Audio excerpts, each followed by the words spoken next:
La moiteur d'Abidjan, en cette fin mars 2012, était écrasante. L'air semblait coller aux narines, mélange d'iode, de friture d'aloco et de gaz d'échappement. Isabelle Quadio, 28 ans, avançait courbée sur la rue bitumée crevassée de Trècheville, une main plaquée sur son ventre gonflé à bloc, l'autre agrippant le poignet d'Adjoua, sa voisine et seule alliée ce soir-là. « Tiens bon, ma chérie, on y est presque. » Soufflait Adjoua entre deux halètements. Isabelle ne répondait plus. Les contractions là traversaient comme des coups de poignard toutes les 2 minutes. Elle sentait. Les 2 bébés, l'échographie de la clinique communautaire, 3 mois plus tôt, avait été formelle, 2 sacs, 2 cœurs minuscules qui battaient en rythme, prêts à forcer le passage. Les os s'étaient rompus 1 heure plus tôt sur le sol en ciment de sa chambre, laissant une flaque sombre qu'elle n'avait même pas eu le temps d'essuyer. Elles franchirent les grilles tordues de l'hôpital général de Yopougon, peu après minuit. Les néons turquoises de l'entrée. Des urgences maternité clignotaient faiblement, attirant des nuées de moustiques. Une infirmière en blouse verte délavait les repéra et cria « Brancard. Travail avancé, tension à surveiller. » On installa Isabelle sur une civière aux roues branlantes. Le couloir sentait le désinfectant bon marché et le sang séché. Les hurlements d'autres accouchés se mêlaient aux pleurs stridents de nouveau-nés et aux ordres lancés d'une voix rauque. Salle d'examen numéro 4. Table en sky. Craquelée, étrier glacé, lumière crue d'un néon qui grésillait. Madame Claire Traoré, la sage-femme en chef de nuit, s'approcha d'un pas décidé. Cheveux tirés en chignon strict, regard perçant derrière des lunettes à monture fine. On la disait infaillible et impitoyable. Nom complet demanda-t-elle sans lever les yeux du registre. Isabelle Quadio, gémit Isabelle, les dents serrées. Tension artérielle, lança Madame Clara. L'aide-soignante. 19/13e. Elle grimpe vite. La sage-femme posa une paume sèche sur le ventre tendu. Prééclampsie sévère. On passe direct en césarienne. Salle opératoire 2, préparation immédiate. Pas le temps de tergiverser. Isabelle sentit la peur lui tordre les entrailles. Non, je veux essayer normalement, j'ai supporté jusqu'ici. Vous n'êtes plus en mesure, madame. Si on attend encore, vous faites une crise et les 2 bébés y passent. Le mot « deux » avait échappé à Madame Claire. Comme une évidence. Isabelle s'y accrocha désespérément. On lui colla un masque à oxygène. Une perfusion fut posée dans le creux du coude. Son cœur tambourinait à tout rompre. Une nouvelle contraction la plia en 2. Sa vision se rétrécit, les voix devinrent cotonneuses. Tension 21/15e. Convulsions imminentes. En salle 2. Anesthésie générale tous 2. Suite. La civière fila dans le couloir, néon défilant. Comme des éclairs pâles. Isabelle luttait pour rester lucide. Elle voulait supplier qu'on la laisse au moins toucher ses enfants à leur naissance, mais sa langue pesait 1 tonne. Juste avant que le masque à gaz ne l'engloutisse complètement, une voix basse, tout près de son oreille gauche. Madame Claire, portable à l'oreille, murmurait, persuadée que la patiente était déjà hors circuit. Oui, le 2e est impeccable. Peau claire. Bien portant, exactement ce qu'ils veulent. Le couple de Paris double la somme. Ce soir. Préparez le transfert discret pour Roissy demain à l'aube. Aucun papier, aucune trace. Les mots s'imprimèrent dans l'esprit d'Isabelle. Comme au fer rouge. 2. Transfert. Paris. Puis le gaz envahit ses poumons. Le noir l'aspira d'un coup, sans appel. Le réveil fut fragmenté, douloureux. Une lumière blanche lui perça les paupières. Une brûlure vive au bas-ventre, là où on l'avait incisé. Salle de réveil au mur jauni, rideau défraîchi. Une infirmière ajustait sa perfusion en chantonnant un air de coupé décalé. « Mes bébés » articula Isabelle, gorge en feu. « Reposez-vous, ma sœur. On vous les amène. Bientôt. Un seul pour l'instant, le temps que vous soyez réveillés. » Quelques minutes, ou heures, plus tard, on déposa un petit corps chaud contre sa poitrine. Un garçon minuscule, joues pleines, duvet noir. Il pleurait faiblement, un son vivant, presque miraculeux.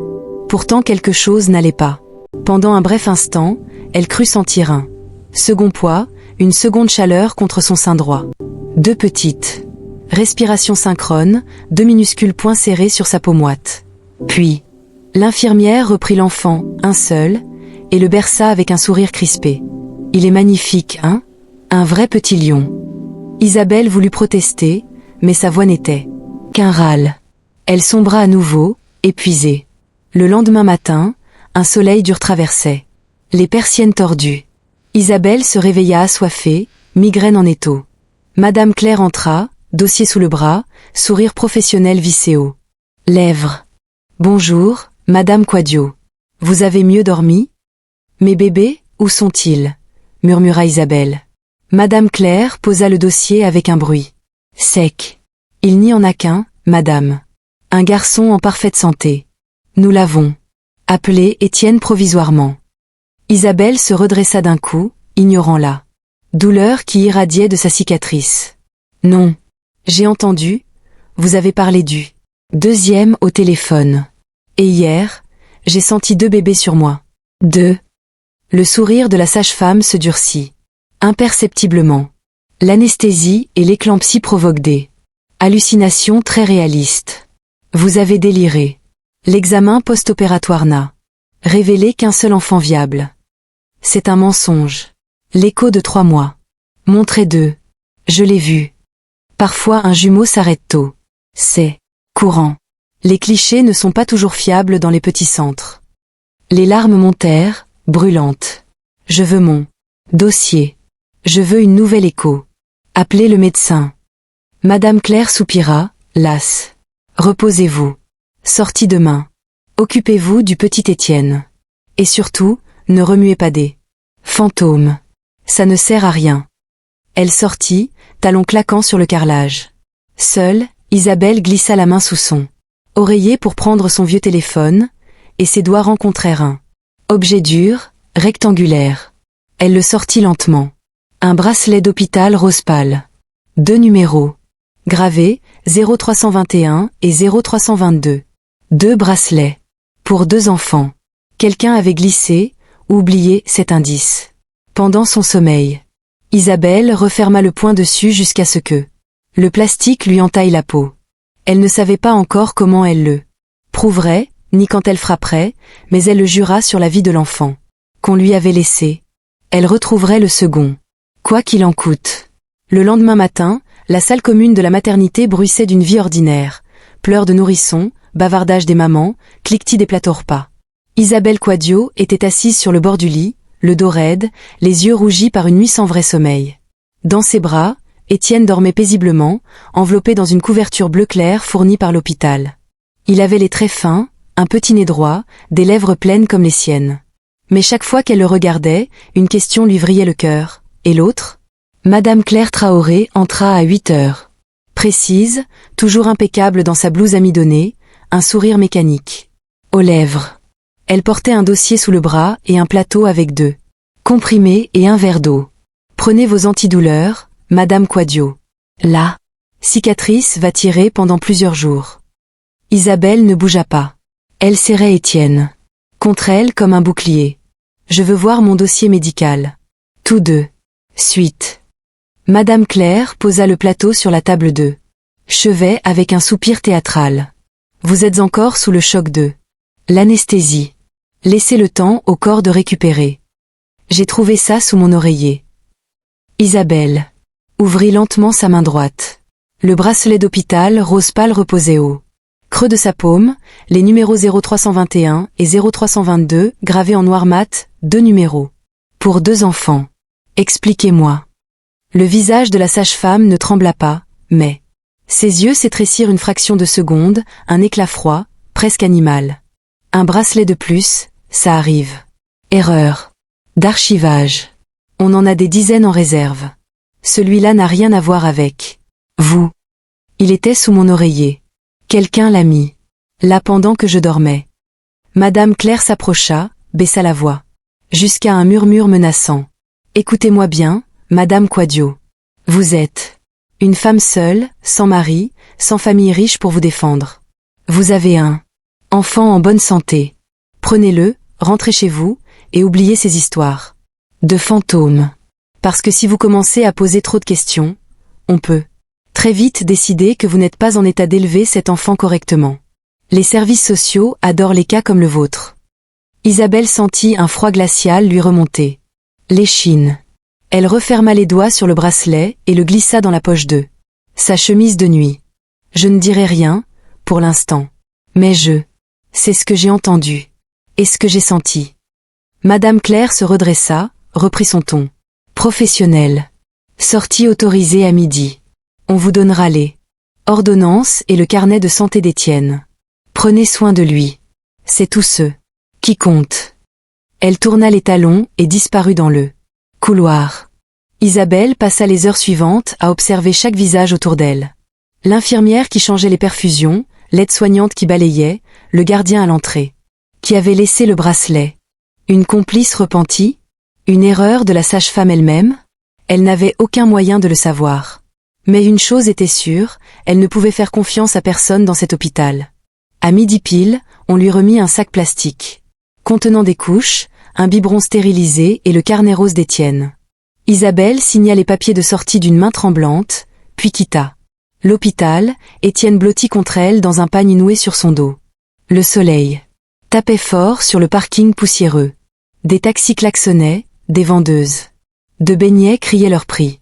La vie continuait, indifférente à son drame. Elle prit un gbaka jusqu'à Trècheville. Dans la cohue du minibus, elle serra le bracelet dans sa poche comme un talisman. Chaque chaos de la route ravivait la douleur de sa cicatrice, mais aussi la rage qui grandissait en elle. Chez elle, une petite pièce en parpaing avec toit en tôle, loué 1500 francs CFA par mois, elle posa Étienne sur le matelas fin et s'assit par terre, dos au mur. Elle sortit le bracelet, le posa devant elle, puis fouilla dans une vieille boîte en fer rouillé où elle gardait ses papiers, la photocopie de l'échographie de 3 mois, 2 taches sombres bien nettes, 2 cœurs minuscules signalés par des flèches rouges. Preuve irréfutable. Elle pleura alors, sans bruit, les larmes coulant sur ses joues poussiéreuses. Pas de cris, pas de lamentation. Juste un chagrin muet, profond, qui lui coupait le souffle. Les jours suivants furent un combat pour survivre. Elle vendait des arachides grillés au bord de la route, Étienne attaché dans son dos, dormant au rythme de ses pas. Chaque soir, elle racontait à voix basse à son fils l'histoire qu'elle refusait d'oublier. Tu avais un frère, mon petit. Il est quelque part. On te l'a pris. Mais maman va le retrouver. Je te le jure sur ma vie. Elle cacha le bracelet et la photocopie d'eux. L'écho dans une enveloppe Kraft, scotchée sous une latte descellée du plancher. Elle n'en parla à personne, ni à Adjoa, ni à sa tante restée au village. Le danger était trop grand. Les mois passèrent. Étienne grandit, premier. Sourire, premier pas chancelant sur le sol en terre. Isabelle économisait. Sou par sou, posait des questions discrètes aux anciens patients de l'hôpital. Aux sages-femmes retraitées. Personne ne savait rien, ou personne n'osait parler. Un soir de décembre 2012, alors qu'Étienne avait 9 mois, Isabelle croisa par hasard Madame Claire au marché de Trècheville. La sage-femme portait un pagne wax flambant neuf, parlait fort haut. Téléphone. Leurs regards se croisèrent. Madame Claire s'arrêta net, raccrocha. Vous avez l'air en forme, Madame Quadio. Le petit grandit bien. Isabelle soutint son regard sans ciller. Il grandit seul, sans son frère. Un silence lourd s'installa entre elles. Madame Claire sourit, un sourire fin comme une lame. Prenez soin de celui que vous avez. C'est déjà beaucoup. Elle s'éloigna, perdue dans la foule. Isabelle resta immobile un long moment, le cœur battant. Ce n'était pas une menace. C'était un avertissement. Madame Claire savait qu'elle n'avait pas abandonné. Cette nuit-là, Isabelle sortit l'enveloppe de sa cachette. Elle caressa les numéros gravés sur le bracelet, 0321 et 0322, et murmura dans le noir. Je ne lâcherai pas. Jamais. Dehors, Abidjan ronronnait de 1000 bruits. Klaxons lointains, rires d'enfants, musique makossa qui s'échappait d'un maquis. Mais dans cette petite chambre, une promesse silencieuse venait de naître. Une promesse qui durerait des années. Une promesse de retrouvailles. Les années filèrent comme le sable entre les doigts d'Isabelle Quadio. Abidjan changeait à une vitesse folle. Nouveaux immeubles vitrés à Cocody, embouteillage interminable sur le pont Félix Houphouët, musique afrobe qui explosait dans tous les maquis. Mais dans la petite chambre de Trècheville, le temps semblait suspendu autour d'une seule obsession, retrouver le jumeau perdu. Étienne grandit sous les yeux de sa mère comme une plante tenace poussée dans un sol pauvre. À 5 ans, en 2017, il était déjà grand pour son âge, avec des yeux noirs profonds et un sourire timide qui illuminait son visage quand il aidait Isabelle à étaler les arachides grillés. Sur la natte au bord de la route. Il appelait ça « le travail de maman ». Il ne savait pas encore que ce travail payait à peine le loyer, le mil et les frais scolaires. Chaque soir, quand la lampe tempête crachotait sa lumière jaune, Isabelle sortait l'enveloppe Kraft cachée sous la latte. Décellée.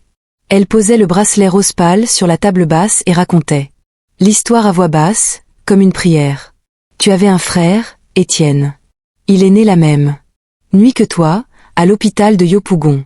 On te l'a pris pendant que maman dormait. Mais il est vivant. Quelque part. Et un jour, on le retrouvera. Étienne écoutait, les yeux écarquillés. Au début, il posait 1000 questions. Il ressemble à qui? Il aime le foot comme moi? Il mange des attiékés? Puis, avec les années, les questions se firent plus rares. Il comprit que c'était un secret fragile, une blessure que sa mère portait en silence. À 10 ans, en 2022, il ne demandait plus. Il se contentait de serrer la main d'Isabelle un peu plus fort quand elle sortait le bracelet. Isabelle, elle, n'avait jamais arrêté. Elle économisait chaque franc CFA pour payer des petites enquêtes discrètes. Elle alla voir une ancienne infirmière de l'hôpital, retraitée, qui lui murmura que Madame Claire Traoré avait des amis haut placés et qu'il valait mieux ne pas fouiner. Elle parla à un ancien gardien qui jurait avoir vu, cette nuit de mars 2012, une grosse Mercedes noire attendre derrière l'hôpital à 5 heures du matin. Des blancs dedans. Ils ont pris un paquet enveloppé et ils sont partis vers l'aéroport. Isabelle nota tout dans un petit carnet à spirale qu'elle gardait toujours sur elle. Elle changea même de quartier en 2018, déménageant à Djamé pour mettre de la distance avec Yopougon et les regards qui la suivaient parfois.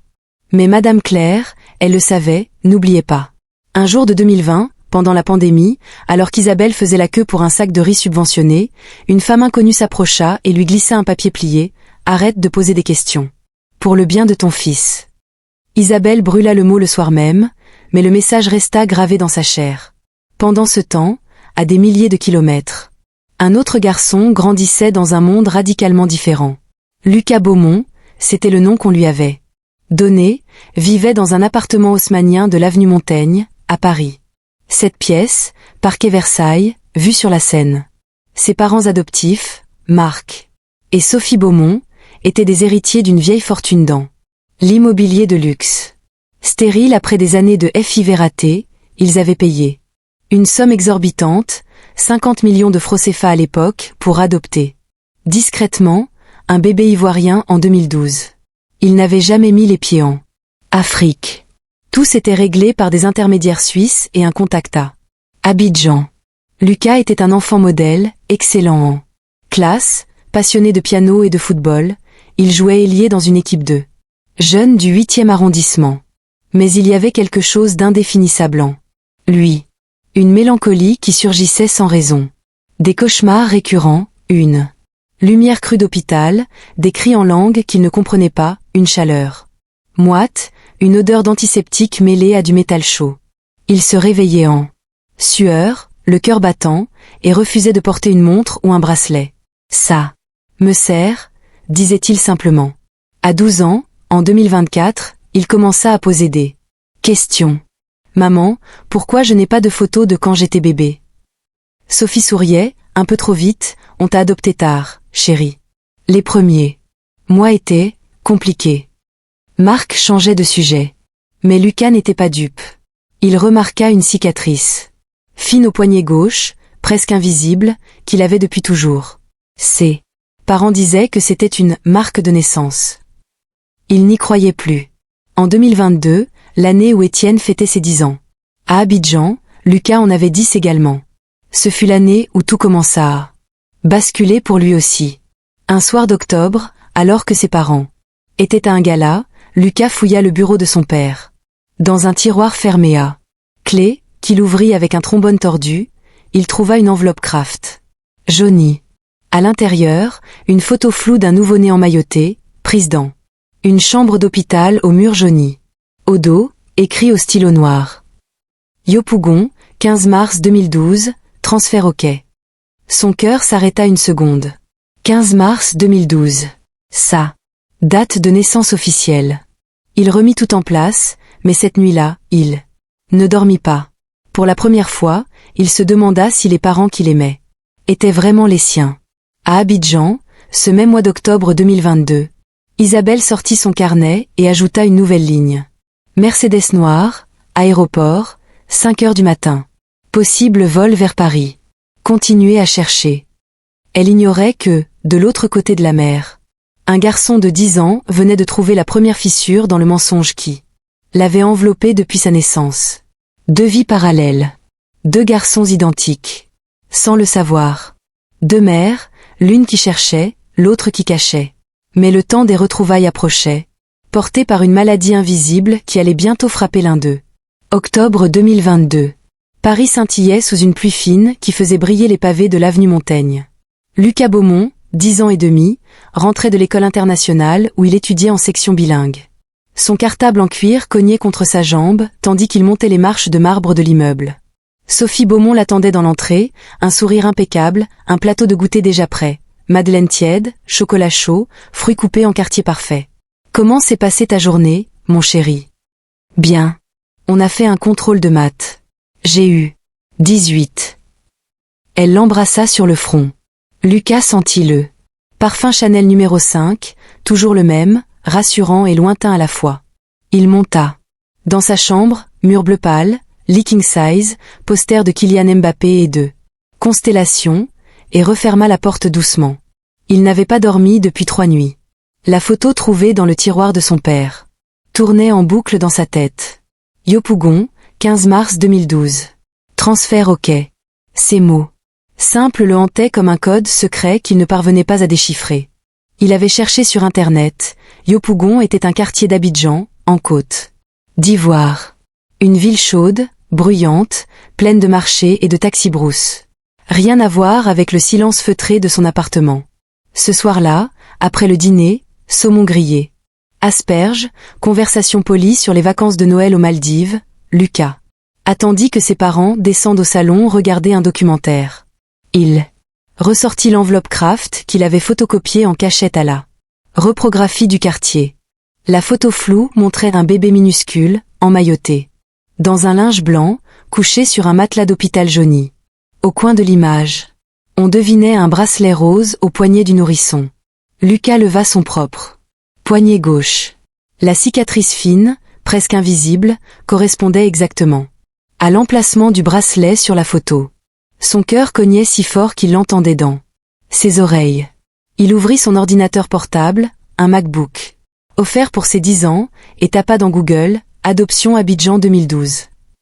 Des sites d'agences d'adoption internationales apparurent, des forums de parents adoptifs, des articles sur les trafics d'enfants en Afrique de l'Ouest.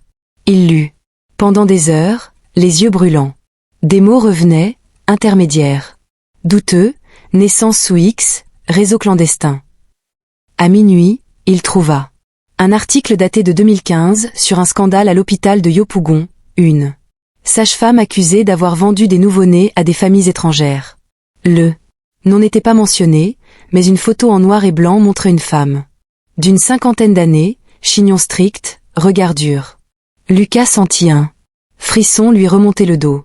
Il avait déjà vu ce visage, dans ses cauchemars. Il referma l'ordinateur d'un coup sec, le souffle court. En bas, Marc et Sophie parlaient à voix basse. Lucas descendit sur la pointe des pieds, s'arrêta sur le palier. Il les entendit distinctement. Il commence à poser trop de questions. Sophie. On aurait dû lui dire plus tôt qu'il était adopté. Et lui dire quoi? Que nous avons payé une fortune pour qu'il ait une vie meilleure? Il nous aime. Ça suffit. S'il creuse, il finira par trouver des choses qu'on ne pourra pas expliquer. Lucas remonta dans sa chambre sans un bruit. Il se glissa sous sa couette et resta les yeux ouverts dans le noir. Pour la première fois, il se demanda si l'amour qu'il ressentait pour ses parents était réel ou fabriqué.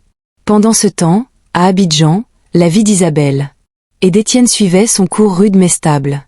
Octobre 2022, la saison des pluies s'achevait, laissant des flaques partout et une humidité poisseuse.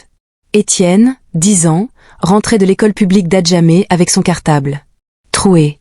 Il aidait sa mère à ranger les arachides dans des sachets plastiques pour la vente du lendemain. Ce soir-là, Isabelle sortit l'enveloppe Kraft. Elle posa le bracelet sur la table et caressa les numéros gravés 0321 et 0322. Regarde, mon fils. C'est la preuve. Ton frère existe. Étienne hocha la tête gravement. Il avait grandi avec cette histoire. Elle n'était plus un conte pour l'endormir. C'était une vérité qu'il portait comme un secret partagé. Maman, quand est-ce qu'on ira à l'hôpital? Pour demander? Isabelle soupira. Pas encore. Madame Claire est toujours là-bas. Elle a des yeux partout. Mais j'économise. Un jour, on ira à Yopougon ensemble. On demandera les archives. On trouvera une piste. Elle rangea le bracelet. Étienne alla se coucher sur le matelas partagé. Avant d'éteindre la lampe, il murmura. S'il est riche, là-bas, est-ce qu'il voudra nous connaître? Isabelle sentit sa gorge se nouer. S'il a ton sang, il voudra. Parce que le sang, ça appelle. Elle s'allongea à côté de lui, écouta sa respiration régulière. Dehors, un orage éclata soudain, tambourinant sur la tôle. Isabelle ferma les yeux et pria en silence, comme chaque soir depuis 10 ans. À Paris, Lucas ne dormait pas non plus. Il fixait le plafond, imaginant une femme inconnue quelque part en Afrique, une femme qu'il avait portée 9 mois, qu'il avait senti naître, qu'il avait perdue.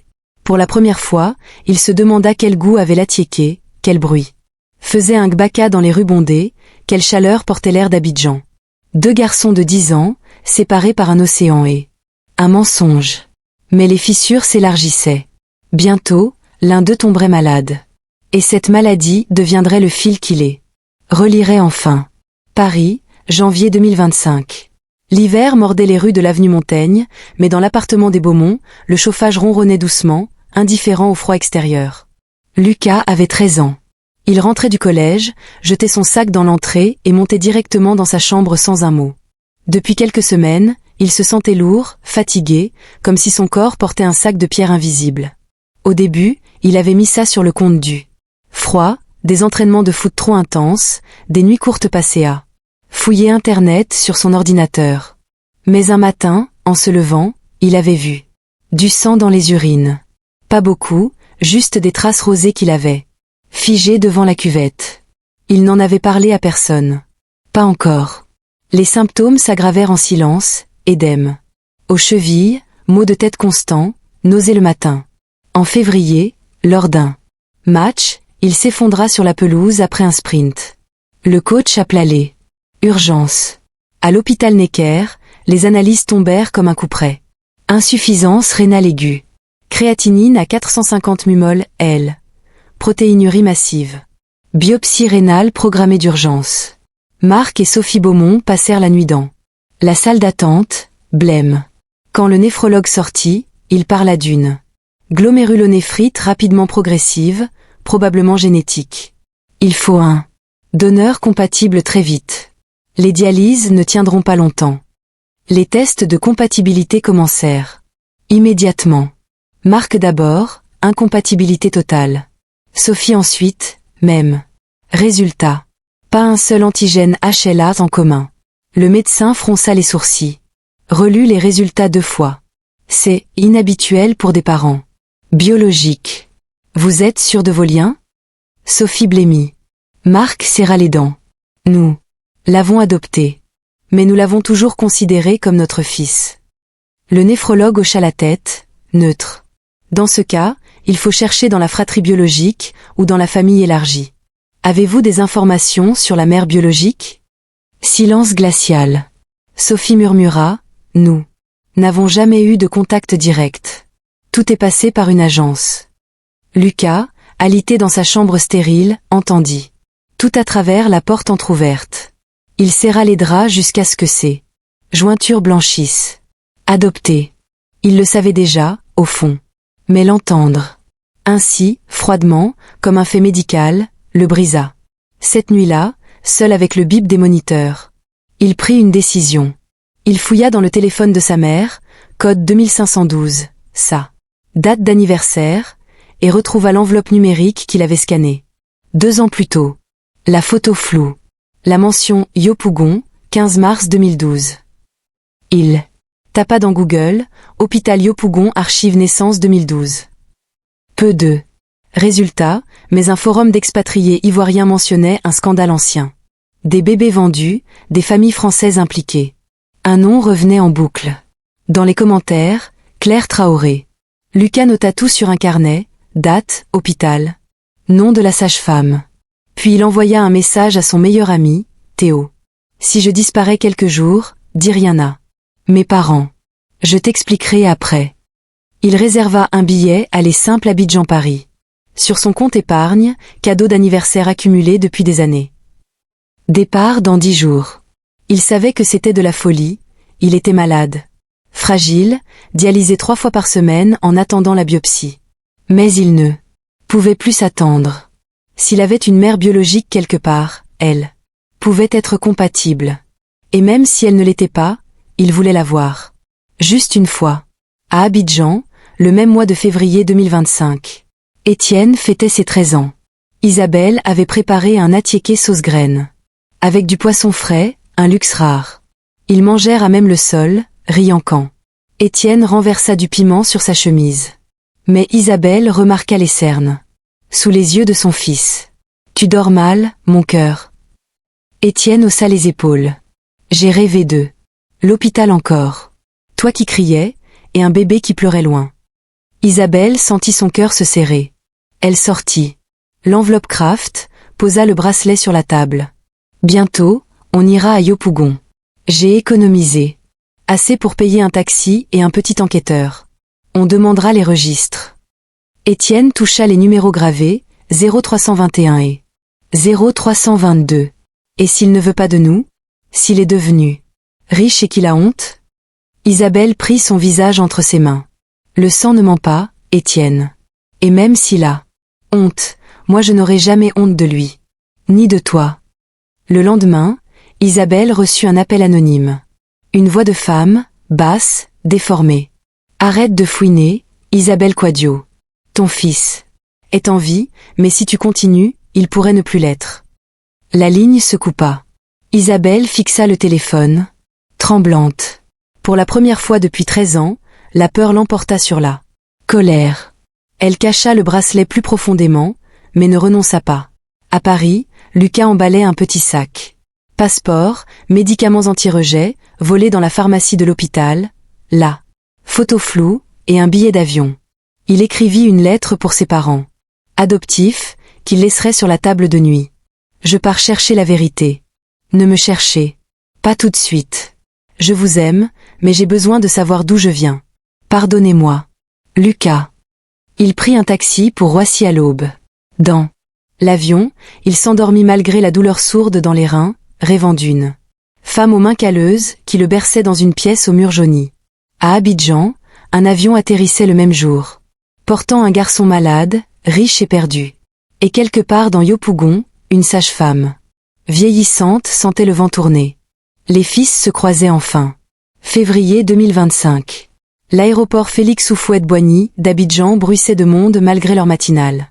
Lucas Beaumont descendit de l'avion Air France, sac à dos léger sur l'épaule, masque chirurgical relevé sur le nez. Il avait maigri en quelques semaines, ses joues creusées et ses yeux cernés trahissaient la dialyse récente. Il tremblait légèrement, pas seulement de fatigue, mais d'un mélange d'angoisse et d'excitation. Il était là, chez lui, ou du moins, là où tout avait commencé. Il prit un taxi pour Yopougon. Le chauffeur, un homme jovial nommé Yao, le regarda dans le rétroviseur. Premier voyage en Côte d'Ivoire, petit frère. Lucas hocha la tête. Je cherche quelqu'un. Une femme qui travaillait à l'hôpital général en 2012. Yao haussa un sourcil. Attention, Yopougon, c'est grand. Et certains noms, on les prononce pas trop fort. Lucas ne répondit pas. Il serra dans sa poche. La photo floue et le nom griffonné, Claire Traoré. À l'hôpital général, l'entrée sentait toujours l'antiseptique bon marché et le béton humide. Lucas, vêtu d'un sweat gris pour passer inaperçu, se présenta aux archives comme un étudiant en généalogie. Il glissa 2 billets de 10 000 CFA à l'employé, une dame d'une quarantaine d'années aux lunettes épaisses. Naissance du 15 mars 2012. Accouchement par césarienne. Isabelle Quadio. La femme tapa sur son ordinateur vétuste. Fronça les sourcils. Le registre est numérisé seulement depuis 2018. Avant, c'est papier. Mais, il y a eu un incendie en 2016 dans la salle. Des archives. Beaucoup de dossiers ont brûlé. Lucas sentit son estomac se nouer. Et ceux qui restent. Quelques-uns. Attendez. Elle revint 10 minutes plus tard avec une chemise cartonnée jaunie. À l'intérieur, une fiche de sortie d'Isabelle Quadio, datée du 16 mars 2012. Un seul enfant mentionné, Étienne Quadio, né à 4h47, poids 2,8 kg. Mais au bas de la page, une note manuscrite au stylo. Rouge, jumeau non viable, évacué. Signé, C. Traoré. Lucas sentit ses jambes fléchir. Il photocopia la page avec son téléphone et quitta l'hôpital en titubant.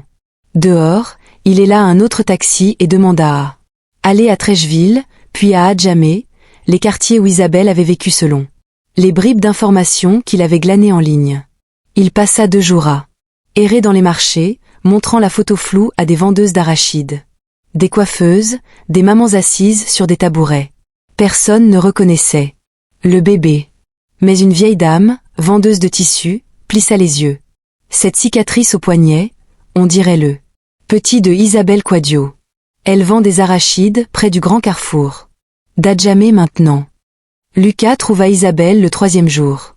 Elle était assise sur une natte, étalant des sachets d'arachides grillés sous un parasol déchiré. Étienne, 13 ans, l'aidait à compter la monnaie. Lucas s'approcha lentement, le cœur cognant. Madame Quadio. Isabelle leva les yeux. Elle vit un adolescent. Blanc, pâle, aux traits étrangement familiers, le même nez droit, les mêmes yeux noirs profonds qu'Étienne. Elle se figea. Qui êtes-vous? Lucas sortit la photocopie de la fiche d'hôpital et la posa devant elle. Je m'appelle Lucas. Je suis né le 15 mars 2012 à l'hôpital de Yopougon.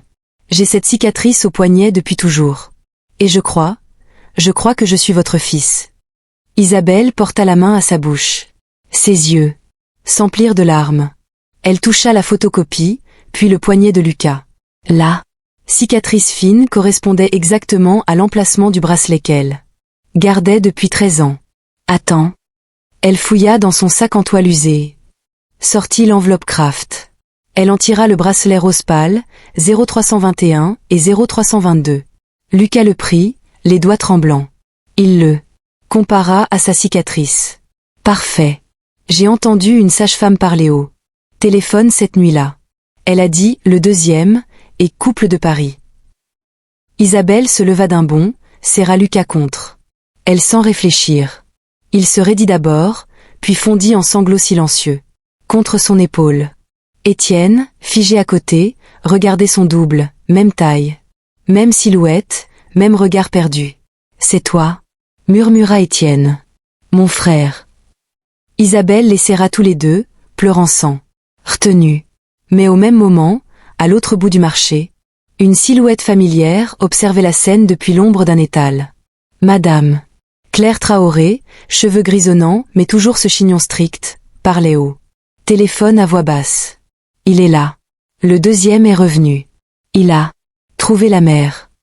Elle raccrocha et s'éloigna rapidement, le visage fermé. Lucas, affaibli par la fatigue et la maladie, s'assit sur la natte. Isabelle lui donna de l'eau, puis sortit son vieux téléphone. On va faire un test de compatibilité rénale. Tout de suite.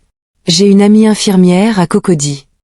Lucas hocha la tête, épuisé mais déterminé. Et après, on affronte la sage-femme. Ensemble. Au loin, les klaxons d'Abidjan continuaient. Leur symphonie chaotique. Mais dans ce petit coin de marché, 3 cœurs battaient enfin au même rythme. La vérité venait de surgir. Et avec elle, le danger. Février 2025, fin d'après-midi. Le marché d'Adjamé s'était vidé peu à peu, ne laissant que quelques étals éclairés par des lampes à pétrole et le ronronnement lointain des générateurs. Isabelle, Lucas et Étienne étaient assis sur des tabourets en plastique devant la natte vide. Lucas, pâle et tremblant, avait bu 3 verres d'eau sucrée pour tenir debout. Isabelle venait de recevoir les résultats du test sanguin rapide, compatibilité rénale parfaite à 100%. Le rein d'Étienne pouvait sauver son frère. Mais avant l'opération, il restait une dernière chose à régler. « On va à l'hôpital ce soir », dit Isabelle d'une voix ferme. « On finit ça. » Lucas hocha la tête. Étienne serra les poings. Les 3 prirent un taxi pour Yopougon. La nuit tombait vite, enveloppant-les. Rue d'une obscurité trouée par les phares et les néons criards. À l'hôpital général, l'entrée des urgences était calme. Isabelle guida les garçons vers le bureau de la maternité, fermé. Depuis 18 heures. Mais une lumière filtrait sous la porte de la salle des archives. Madame Claire Traoré était encore là, rangeant des dossiers dans une armoire métallique. Elle sursauta quand Isabelle poussa la porte sans frapper. « Vous » murmura la sage-femme, le regard glissant sur Lucas puis sur Étienne. 2 visages identiques. 2 preuves vivantes. Isabelle avança, le bracelet rose pâle à la main. 13 ans, Madame Traoré. 13 ans que je porte ça. 2 numéros. 2 bébés. Et vous m'avez dit que j'avais déliré. Madame Claire referma l'armoire d'un geste sec. Sortez d'ici. Vous n'avez rien à faire dans cet hôpital. Lucas s'avança, la voix faible mais claire. J'ai la fiche de sortie. La note manuscrite. Jumeau non viable, évacué. Signé de vous. Et j'ai la photo prise cette nuit-là. Transfert vers Paris. 50 millions de francs CFA, c'est ça le prix. D'un enfant? La sage-femme blêmit. Elle recula d'un pas. Vous ne comprenez rien. Ces couples stériles. Ils souffraient. Ils offraient une vie meilleure. Isabelle éclata d'un rire amer. Une vie meilleure? Vous m'avez volé mon fils. Vous m'avez fait croire qu'il était mort. Étienne sortit son téléphone et lança l'enregistrement qu'il avait commencé discrètement en entrant, la voix de Claire, les aveux qui sortaient maintenant malgré elle. Le couple Beaumont, ils ont payé cash. Pas de traces. C'était courant à l'époque. L'hôpital fermait les yeux. Lucas sentit une vague de nausée le submerger. Pas seulement la maladie. Il s'appuya au mur. Vous avez séparé des jumeaux. Pour 2. L'argent. Madame Claire regarda les 3 visages devant. Elle, la mère brisée, les 2 garçons qui se tenaient la main sans même sang. Rendre compte. Quelque chose craqua en elle. J'ai commencé petit. Un bébé par-ci, un par-là. Puis ça a grossi. J'avais des contacts à Paris, à Genève. Je pensais que c'était mieux pour eux. Isabelle s'approcha, les larmes aux yeux. Mieux? Regardez-le. Il est malade. Il a failli mourir sans savoir qui il était. Sans savoir qu'il avait un frère, une mère qu'il a cherché chaque jour pendant 13 ans. Lucas toussa, une main sur le flanc. Appelez la police. Ou je le fais moi-même. J'ai déjà envoyé les preuves à un journaliste à Abidjan. Tout sera public. Demain. Madame Claire s'effondra sur une chaise. Les épaules voûtées, elle murmura. J'arrête. Je vous donne les noms. Les comptes. Tout. Mais laissez-moi partir ce soir. Ma famille. Isabelle secoua la tête. Non. Vous restez. Vous répondez de ce que vous avez fait. Elle sortit son téléphone et composa le numéro. De la police judiciaire. Quelques minutes plus tard, 2 officiers en civil arrivèrent. Madame Claire fut emmenée menottée, sans résistance. Elle lança un dernier regard à Lucas. Je ne voulais pas que tu souffres. Il ne répondit pas. Dehors, sous les néons clignotants de l'hôpital, Isabelle serra ses 2 fils contre elle. Lucas, épuisé, posa sa tête sur son épaule. Étienne murmura. On est ensemble maintenant. Isabelle caressa leurs cheveux identiques. Oui, ensemble. Et demain, on opère. Pour que Tu vives, Lucas. Pour qu'on vive tous les trois. La nuit d'Abidjan les enveloppa, bruyantée. Chaude. Mais pour la première fois depuis 13 ans, Isabelle respira. Librement. Le cauchemar touchait à sa fin. Une nouvelle vie commençait. Février 2025, une semaine après la confrontation. La clinique privée de Cocody bourdonnait d'une activité feutrée. Lucas Beaumont était allongé sur un lit d'hôpital aux draps blancs immaculés, perfusé, moniteur bipant doucement autour de lui. À ses côtés, Étienne, assis sur une chaise en plastique, serrait la main de son frère jumeau. Leurs doigts entrelacés semblaient identiques, même forme, même chaleur. L'opération avait eu lieu 2 jours plus tôt. Étienne avait donné un rein sans hésiter. Les médecins avaient dit que la compatibilité parfaite avait rendu la greffe presque sans risque. Lucas s'était réveillé groggy, la bouche pâteuse, mais vivant. Vraiment vivant. Pour la première fois depuis des mois, la douleur sourde dans ses reins avait disparu, remplacée par une fatigue propre, celle de la guérison. Isabelle entra dans la chambre, un plateau repas à la main, attiéké sauce claire, poisson braisé, banane. Plantain. Elle avait insisté pour cuisiner elle-même, refusant la nourriture. Fade de l'hôpital. Elle posa le plateau sur la table roulante et s'assit au bord du lit. Mange un peu, mon fils. Il faut reprendre des forces. Lucas sourit faiblement. Maman. Le mot sortit naturellement, comme s'il l'avait toujours porté en lui. Isabelle sentit ses yeux s'embuer. Elle caressa doucement ses cheveux, puis ceux d'Étienne, gestes identiques pour 2 garçons, qui n'en formaient plus qu'un dans son cœur. Vous êtes tous les 2 là. C'est tout ce qui compte. Les jours suivants furent un lent retour à la vie. Lucas resta hospitalisé 10 jours pour la surveillance post-greffe. Étienne passait toutes ses après-midi à son chevet, lui racontant des histoires. D'Abidjan, les matchs de foot improvisés dans les rues d'Adjamé, les soirées Makossa chez les voisins, les blagues des vendeurs ambulants. Lucas écoutait, fasciné, posant des questions sur tout, le goût du garba, le bruit des gbaka, la chaleur qui colle à la peau. Il apprenait son pays natal à travers les mots de son frère. Isabelle, elle, gérait les suites judiciaires à distance. Madame Claire Traoré avait été placée en détention provisoire. Les preuves accumulées, l'enregistrement, les fiches d'hôpital, les témoignages d'anciennes infirmières avaient permis d'ouvrir une enquête plus large. Un réseau de trafic remontant à 15 ans avait été démantelé en partie. Plusieurs familles françaises avaient été contactées. Certaines coopéraient, d'autres refusaient encore d'admettre la vérité. Isabelle ne cherchait pas vengeance. Elle voulait juste que justice soit faite, pour tous les enfants. Volés. Un après-midi, alors que Lucas pouvait enfin se lever, Isabelle sortit de son sac l'enveloppe Kraft usée. Elle en tira le bracelet rose pâle, 0321 et 0322, et le posa sur la table de chevet. Puis, elle en sortit un second, le bracelet que Lucas avait gardé dans sa poche. Depuis Paris, celui qu'il avait retrouvé dans les affaires de ses parents. Adoptif. Les 2 bracelets côte à côte, identiques, numérotés consécutifs. Ils étaient faits pour être ensemble. Murmura Isabelle.